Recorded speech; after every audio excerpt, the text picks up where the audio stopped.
सुनकर मतलब ऐसा बिल्कुल नहीं लगता कि हम कोई टेक्स्ट बुक पढ़ रहे हैं।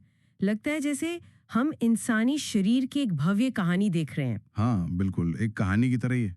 तो आज हम यही करेंगे, हम एक सैंडविच के एक निवाले की यात्रा पर चलेंगे।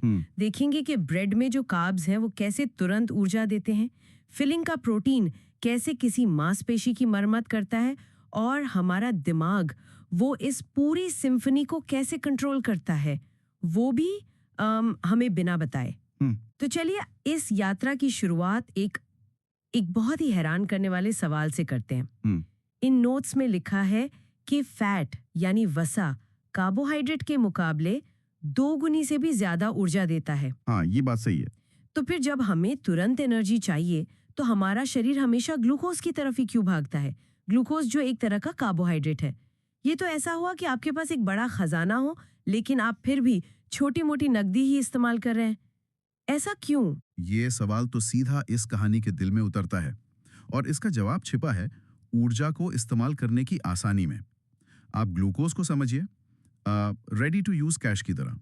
अच्छा, कैश की तरह। हाँ, कोशिकाएं इसे तुरंत पकड़ती हैं और इस्तेमाल कर लेती हैं।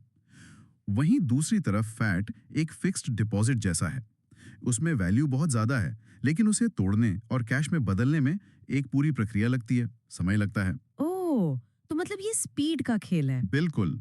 तो जब शरीर को तुरंत कुछ करना हो, तो वो हमेशा सबसे तेज रास्ते को ही चुनेगा। यानी हमारे सैंडविच के निवाले में सबसे पहले शरीर इसी कैश पर मतलब कार्बोहाइड्रेट पर ध्यान देगा। नोट्स कहते हैं कि ये ऊर्जा का मुख्य स्रोत है। एकदम सही। और ये कार्बोहाइड्रेट भी कई तरह के होते हैं। सबसे सरल है मोनोसैकेराइड जैसे ग्लूकोज और फलों का फ्रुक्टोज। हम्म। जब दो ऐसे मिल जाते हैं तो बनता है डाइसैकेराइड जैसे हमारी टेबल शुगर। और फिर आते हैं पॉलीसैकेराइड।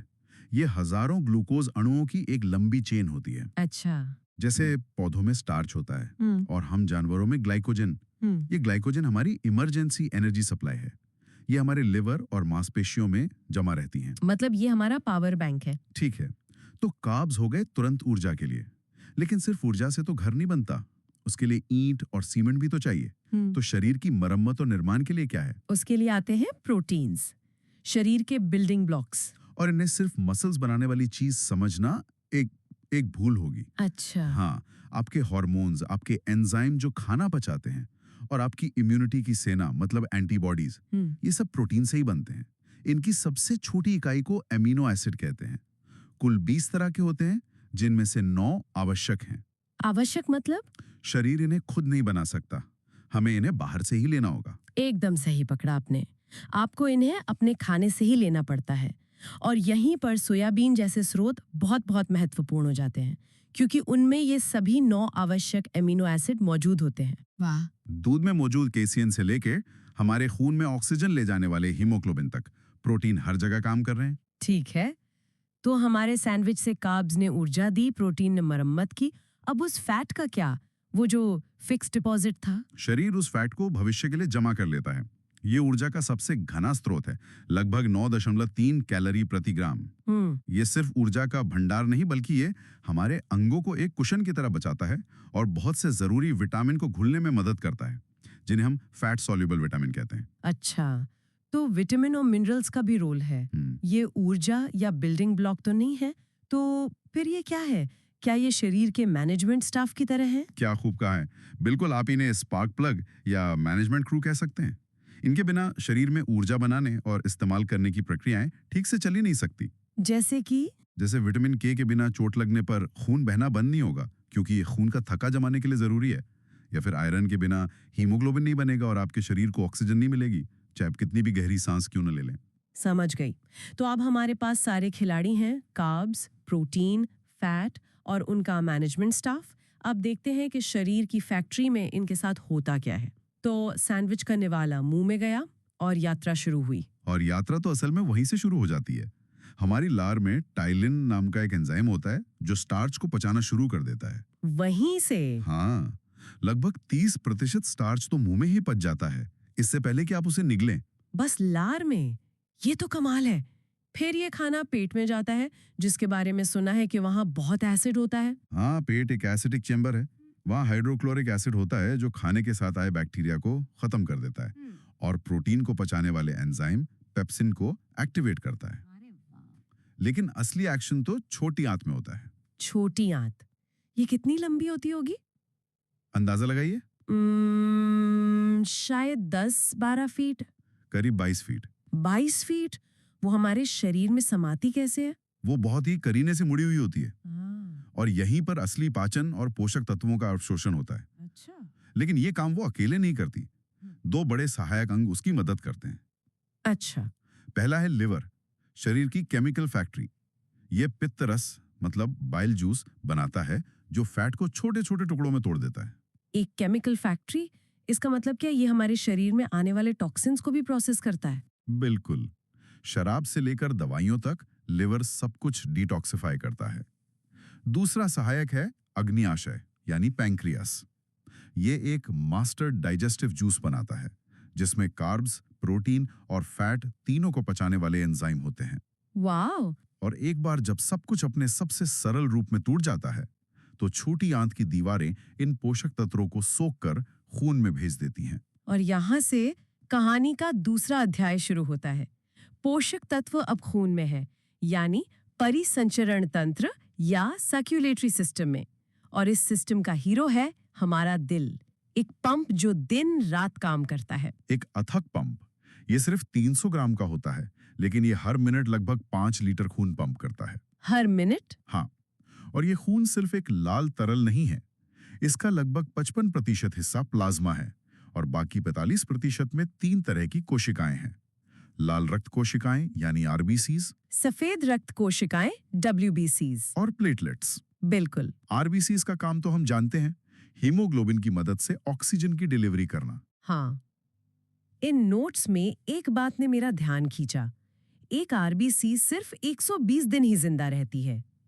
इसका मतलब हमारा शरीर लगातार नई आरबीसीज बना रहा है। हर सेकंड लगभग 20 लाख नई आरबीसीज। ये शरीर की सबसे अद्भुत उत्पादन लाइनों में से एक है। हर सेकंड? जी।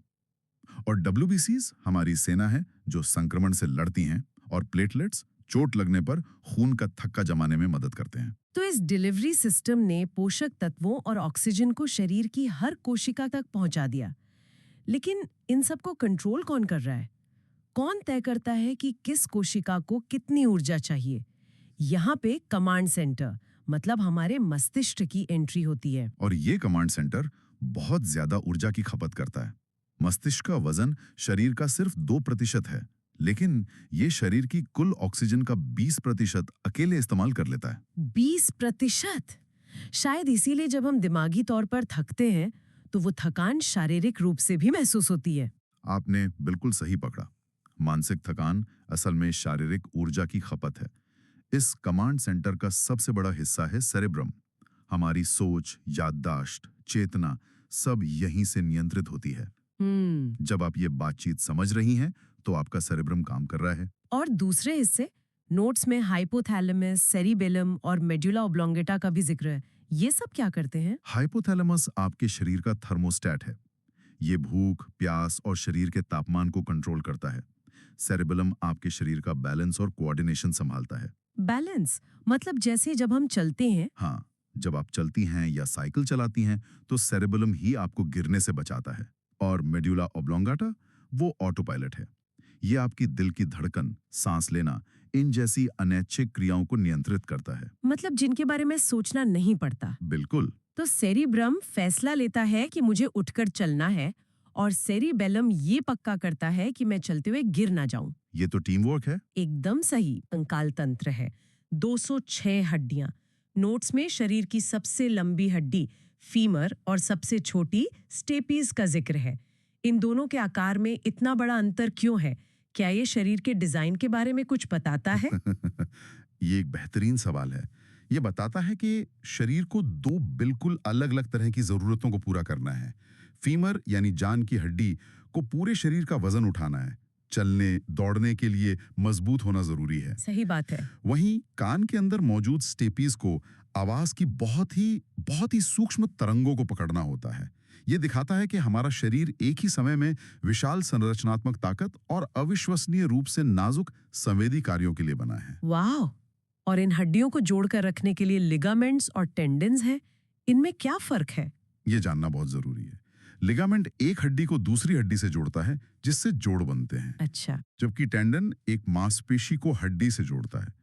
जब आपकी मांसपेशी सिकुड़ती है तो टेंडन उस हड्डी को खींचता है और आप हिलडुल पाती हैं। ओह। टेंडन के बिना आपकी बाइसेप्स सिर्फ एक मांस का गोला होती, वो आपकी बाह को हिला नहीं पाती।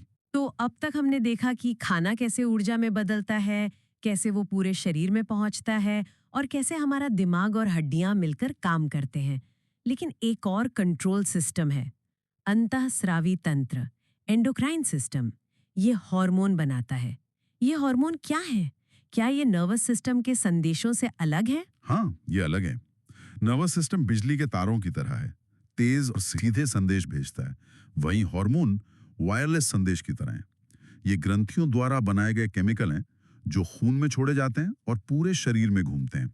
ये शरीर की प्रक्रियाओं को धीमा या तेज करते हैं। जैसे कि एड्रेनालिन, जिसे लड़ो या भागो हार्मोन कहते हैं। सड़क पार कर रही हैं और एक कार तेजी से आती है। उस एक पल में आपका दिल जोर से धड़कने लगता है, आपकी सांसें तेज हो जाती हैं और आप फुर्ती से पीछे कूद जाते हैं। हाँ। वो एड्रेनालिन का कमाल है, जिसे आपकी एड्रेनल ग्रंथि ने छोड़ा है।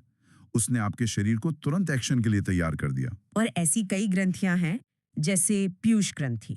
इसे मास्टर ग्लैंड कहा गया है। मास्टर क्यों? क्योंकि ये कई दूसरी ग्रंथियों जैसे थायराइड और एड्रीनल को नियंत्रित करती है कि उन्हें कब और कितना हार्मोन बनाना है। जैसे थायराइड ग्रंथि थायरॉक्सिन बनाती है, जो आपके मेटाबॉलिज्म की गति तय करता है। और पैनक्रियाज इंसुलिन बनाता है, जो आपके खून में शुगर के लेवल को नियंत्रित करता है।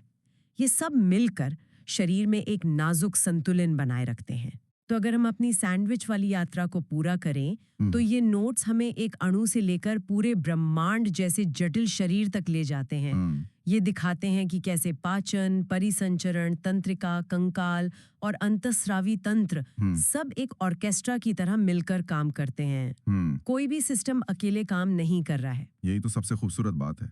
ये एक अविश्वसनीय रूप से आपस में जुड़ा हुआ नेटवर्क है। पाचन तंत्र से मिली ऊर्जा परिसंचरण तंत्र के जरिए मस्तिष्क तक पहुंचती है।